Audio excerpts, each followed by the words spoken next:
Well, hello, everybody. Today I'm going to read from Biographical Britain and Japan, Biographical Portraits, Volume 10, compiled and edited by the late Sir Hugh Cortazzi in 2016. I'm actually going to read Chapter 3, which I wrote about Victoria Crosses awarded for valor in Japan.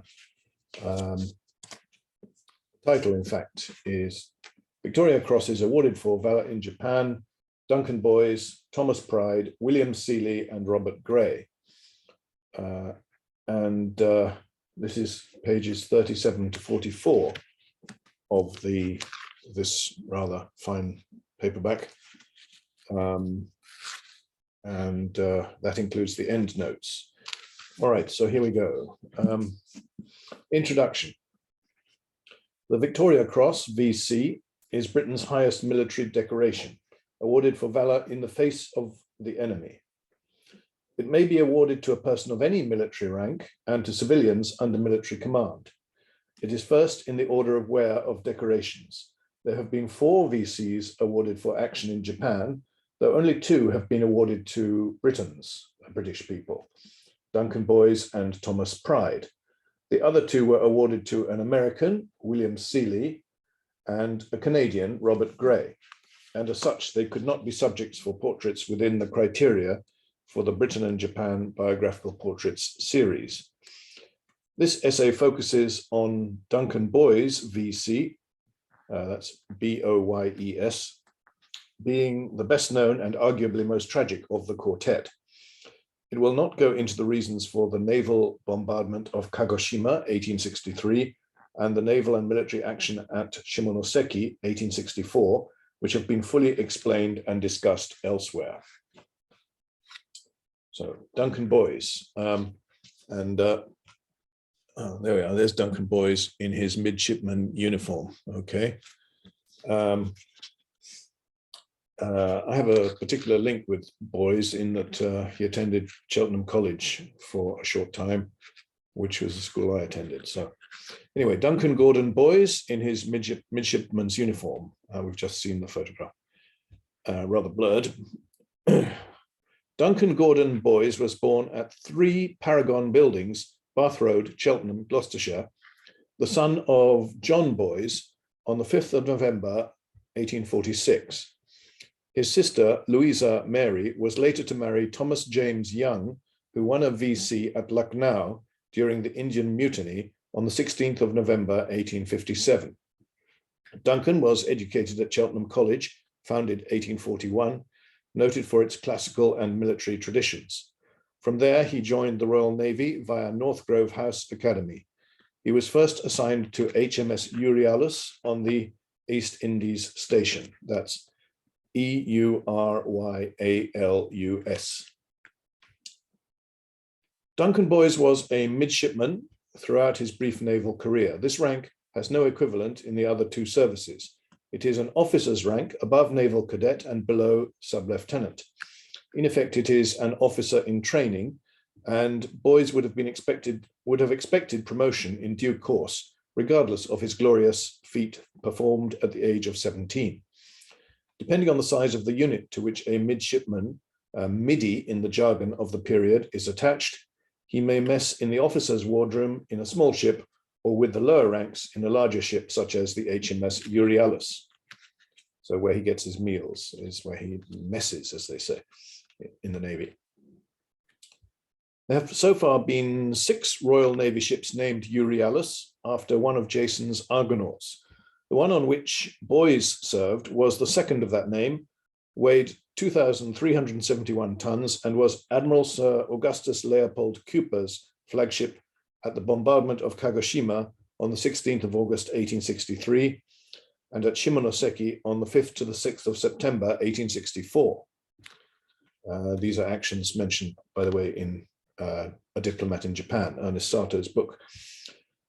She was commanded by Captain Alexander and headed the 9-ship British squadron at Shimonoseki. Cooper was in overall command of the international squadron, comprising British, French, Dutch, and American warships. Built at Chatham in 1853, this Euryalus was a wooden screw frigate with 35 guns and a crew of 515, and had arrived at Yokohama on the 14th of September 1862, the day on which the Namamugi incident, Charles Richardson's murder on the Tokaido Highway, occurred. She was paid off at Portsmouth on the 23rd of September 1865, the day after the award ceremony for boys, Pride and Seeley, and broken up in 1867. Medal citation. The medal citation for boys was published, as is customary, in the London Gazette on the 21st of April, 1865, and read as follows. For the conspicuous gallantry which, according to the testimony of Captain Alexander C.B., at that time flag captain to Vice Admiral Sir Augustus Cooper K.C.B., Mr. Boys displayed in the capture of the enemy's stockade. He carried a colour, that's a Union flag, with the leading company, kept it in advance of all, in the face of the thickest fire, his colour sergeants having fallen, one mortally, the other dangerously wounded, and he was only detained from proceeding yet further by the orders of his superior officer. The colour he carried was 6 times pierced by musket balls. The courage shown by boys met the basic criterion for the award of the Victoria Cross of Valour in the Face of the Enemy. He is also mentioned by name in Sir Ernest Sato's memoir, A Diplomat in Japan, chapter 10, page 112, since Sato was at Shimonoseki that day. And what he wrote was, Lieutenant Edwards and Crowdy of the engineers were ahead with a middy named D.G. Boys, who carried the colours most gallantly. He afterwards received the V.C. for conduct very plucky in one so young. And this is from the Illustrated London News of the period, showing the storming of the stockade. I'll read the caption. The Naval Brigade and Marines stormed the stockade at Shimonoseki, 6th of September, 1864, from a sketch by Charles Wergman in the Illustrated London News of 10th December, 1864. Boys is probably the man holding the Union flag in the center of the sketch. Well, if you just look very carefully, I don't know if you can see that. Let's see if I can, whoops, sorry. No, somewhere about there. Yes, I think he's holding a Union flag. Somebody is holding a Union flag. It must be boys, I suppose. Investiture. Duncan Boys was invested with his VC on the 22nd of September, 1865, by Admiral Sir Michael Seymour, GCB, Commander-in-Chief, Portsmouth, on the Common at Southsea, a seaside resort within Portsmouth, together with Thomas Pride and William Seeley, the other 2 winners of the medal at Shimonoseki. Thomas Pride, 1835 to 1893, was captain of the afterguard and one of the 2 colour sergeants who accompanied Boys in action, and kept the flag flying despite being severely wounded in the chest by a musket ball.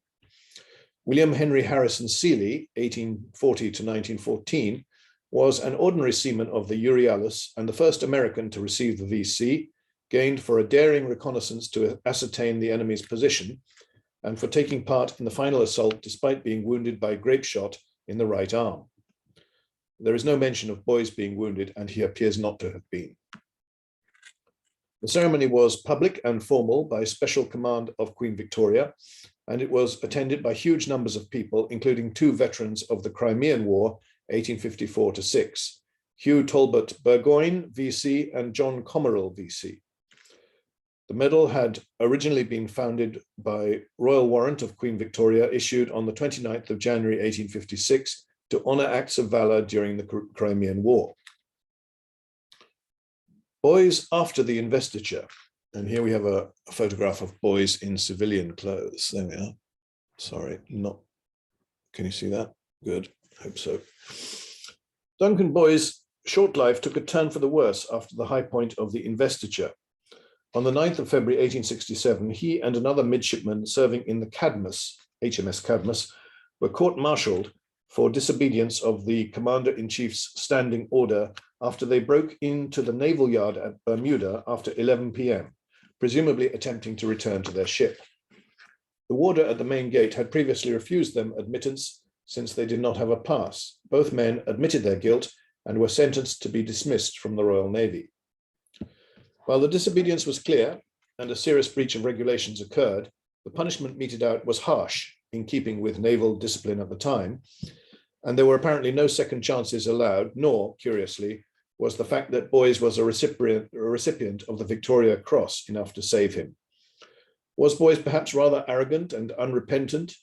John Winton commented, "It seems an astonishingly harsh punishment for what on paper was merely the aftermath of a midshipman's run ashore, but obviously there was more to the story than appears."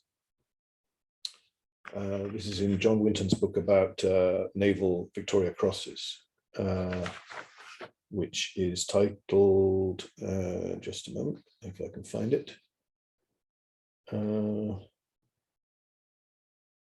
No, I can't see it there. It just says Winton. Okay.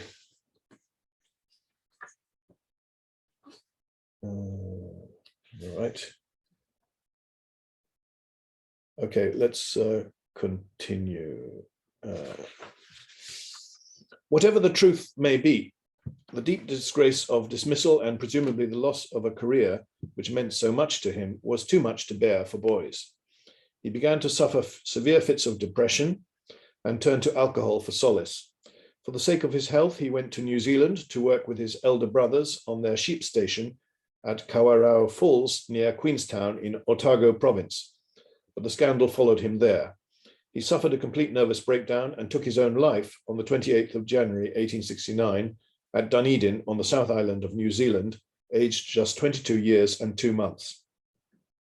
On his death certificate, the cause was listed as delirium tremens, a psychotic condition common in alcoholics involving tremors, hallucinations, anxiety, and disorientation.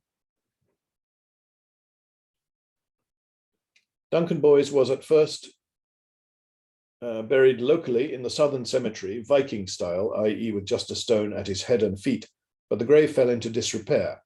On the 4th of May, 1954, the Dunedin Returned Servicemen's Association, RSA, in recognition of his VC, reinterred his remains in the servicemen's section of the Andersons Bay Cemetery, Tomahawk Road, Dunedin, where he rests to this day. The inscription on the grave reads simply, Midshipman DG Boys, VC RN, died 28th January 1869, aged 22 years. I was in Dunedin some years ago, and I tried to find his grave, but it was a Saturday, and the office at the Andersons Bay Cemetery wasn't open, and it was like finding a needle in a haystack, so I had to give up. The medal. Duncan Boys Medal was sold by order of Cheltenham College Council at Spinks and Company, the London auctioneer, on the 21st of July 1998 for £51,000. The medal had lain in a bank vault for about 20 years prior to that, having been acquired by the public school for £2,000 in 1978. The sale was reported in the Times and other local and national newspapers, including the Gloucestershire Echo, the following day. The buyer was anonymous, but was said to be a private collector of VCs. In April 2004, Framlingham College loaned their 2 Victoria Cross medals to the Imperial War Museum for permanent display. In the same year, the BBC reported that a descendant of Duncan Boys, his great-great-nephew Charles Bayfield, had organized the publication of posters depicting 9 VC holders, including Boys, on the London Underground to celebrate their valor. The private collector turned out to be Lord Ashcroft, who had begun his collection in 1986. He donated £5 million to the Imperial War Museum in London, and his collection is on long-term loan there in the Lord Ashcroft Gallery, opened by HRH the Princess Royal in November 2010. His collection includes more than 190 medals, estimated to be worth more than £30 million, and is the largest collection of VCs in the world. It is displayed alongside the 48 VCs and 31 GCs, that's George Crosses, already in the care of the museum. Well, I haven't been to the Imperial War Museum for many years. I think I must have been about 10 when I last went. I did try to go when I was in London a few years ago, but I was defeated by a tube strike or similar. I can't remember exactly, but it wasn't possible. which is a bit of a shame, but at some point I'd like to see the medal. And the reason I'm doing this particular video right now is because we visited Shimonoseki earlier this week, or last week, I suppose it is now, and on Thursday. And it was brought to mind by visiting Shimonoseki, although we didn't go to the point where the Marines landed at Shimonoseki, but we were very close to it. And of course, there is the former British consulate there as well. Okay, well, that's it for this video. Thank you very much for watching, and I'll see you again soon. Any comments are most welcome. Please leave them below. Bye.